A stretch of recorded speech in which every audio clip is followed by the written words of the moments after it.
பிரியமானவர்களே, உங்கள் ஒவ்வொருவரையும் நான் வாழ்த்துகிறேன். ක්‍රිස්තුස් වහන්සේ ප්‍රේමවන්ත දරුවනි ඔයාලා සුබපතල පිළිගන්නවා. நல்ல ஒரு வசனம் பார்க்க போகிறோம். මේ දවසත් වචන බලන්න යනවා. வெளிப்படுத்தின விசேஷம் එළිදරව් පොතේ 1வது அதிகாரம் 5வது வசனம். පළවෙනි පරිච්ඡේදයේ 5වෙනි වචනය.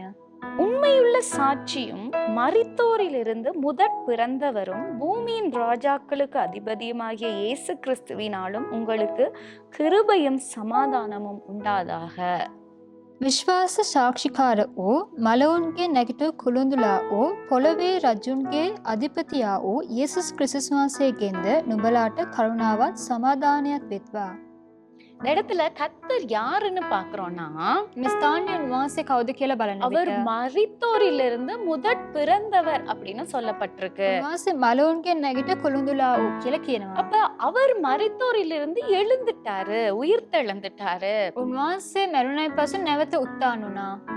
இயேசு கிறிஸ்து இந்த உலகத்துக்கு வந்தாரு. යේසුස් ක්‍රිස්තුස් වහන්සේ මේ ලෝකෙට පැමිණියා. நமக்காகவும் உங்களுக்காகவும் வந்தாரு. අප උදෙසත් ඔයාලා උදෙසත් පැමිණියා. அப்ப வந்து அவர் என்ன செஞ்சாரு? இந்த உலகத்துல வாழ்ந்து උන්වහන්සේ මේ ලෝකේ ජීවත් වෙලා நன்மை செய்கிறவராய் சுற்றி திரிந்தார் என்று சொல்லப்படுறோம். යාපත් දේ කළා කියලා කියනවා. அது மாத்திரம் இல்ல, அவர் பாடுகளை அனுபவித்து ඒ පමණක් නෙවෙයි උන්වහන්සේ පීඩාවන් විඳලා சிலுவையிலே தொங்கி ඒ කුරුසේ ඇවිල්ලා එල්ලිලා எங்களுக்காக அவர் ஜீவனை விட்டாரு. අප උදෙස උන්වහන්සේගේ ජීවනය අත්හැරියා. அது நானும் நீங்களும் நல்லா இருக்கணும், ඒ ඇවිල්ලා මමත් ඔයත් හොඳින් සිටින්න ඕනේ. விடுதலையோட வாழணும், ගැලවීමෙන් නිදාසේ ජීවත් වෙන්න ඕනේ. பரலோகத்தை சுதந்தரித்துக் கொள்ளணும், ඒ ස්වර්ග රාජ්‍යය හිමි කරගන්න ඕනේ. நித்திய ஜீவனை பெற்றுக் கொள்ளணும் සදාකාල ජීවනය ලබා ගන්න என்று ඕනේ. சொல்லி அவர் மரணத்தை ஜெயித்தாரு.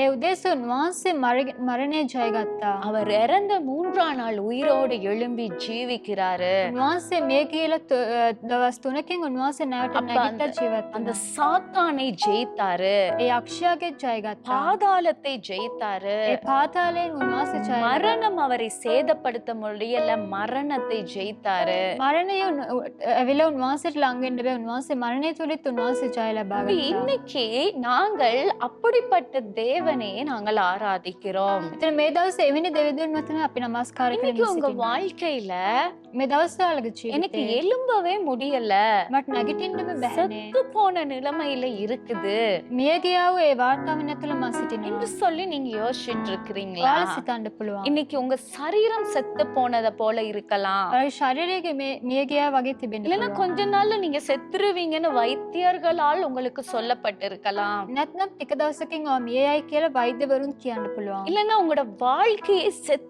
போன நிலைமை எல்லாம் முடிஞ்சிருச்சு அப்படின்னு யோசிச்சுட்டு இருக்கலாம். නැත්නම් ඔයාගේ ජීවිතේ සියල්ල අවසන් මිය ගියා කියලා වාතාවරණය තුළ ஏதோ සිටින්න ஒரு පුළුවන්. காரியத்தை ஆரம்பிச்சிருப்பீங்க, කුමක් හෝ දෙයක් ඔයාලා ආරම්භ இன்னைக்கு කරලා அது තිබෙන්න පුළුවන්. ஒன்றுமே இல்லாம போயிட்டு எல்லாம் முடிஞ்சு அவ்வளவுதான் செத்த நிலைமையில இருக்கலாம். සියල්ල ඉවරයි ආයේ කිසිවක් නැහැ මැරුණා වූ ඒ වාතාවරණය තිබෙන්න இதுக்கப்புறம் පුළුවන්. நாங்க எப்படி எழும்ப போறோம்?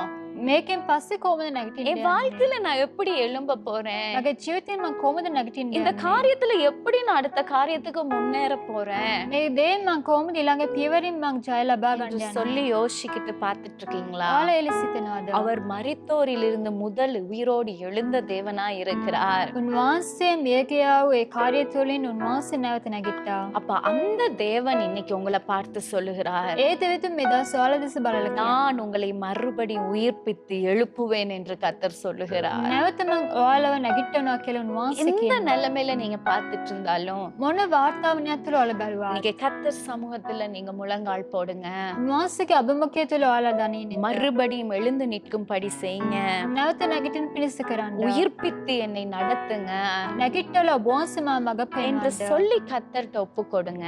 එලෙස උන්වහන්සේට කැප කරන්න. நிச்சயமாகவே நான் சொல்லுகிறேன், සැබෑම உங்க කියන්නේ வாழ்க்கையில ஜெயம் உண்டாயிருக்கும்படி கர்த்தர் நடத்துவாரு. ඔයාලගේ ජීවිතය ජය ලබා ගන්න පිණිස උන්වහන්සේ මඟ ஒப்பு පෙන්වන්න. கொடுப்பீங்களா? කරමු. எங்கள் அன்புள்ள தேவனே, ප්‍රේමවන්ත පියාණනි, நீர் மரித்தோரிலிருந்து முதற் பிறந்தவராய் உயிரோடு இருக்கிற தேவனாய் இருக்கிறீங்க.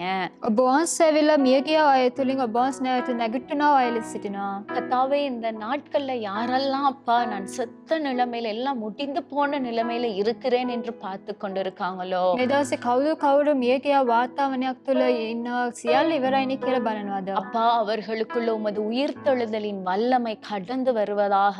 ඒ දරුවන් තුළ බෝන්සගේ උත්තානයේ කරුණාව බැසෙන්න පිණිස அந்த மரித்த நிலைமைகள் மாறி ඒ මියගියා වූ වාතාවරණයන් විනාශ කළා. ஒவ்வொருவரும் உயர்ந்திருக்கும்படி எழும்பி பிரகாசிக்கும்படி நடத்துங்க. බෝන්ස සියලුම දරුවෝ උසස්ව සිටින පිණිස බෝන්ස මඟ පෙන්වන්න. இயேசு கிறிஸ்துவின் நாமத்தில் பிதாவே. යේසුස් ක්‍රිස්තුස් වහන්සේගේ නාමයෙන් පියාණනි. Amen. Amen. God bless you. God bless you.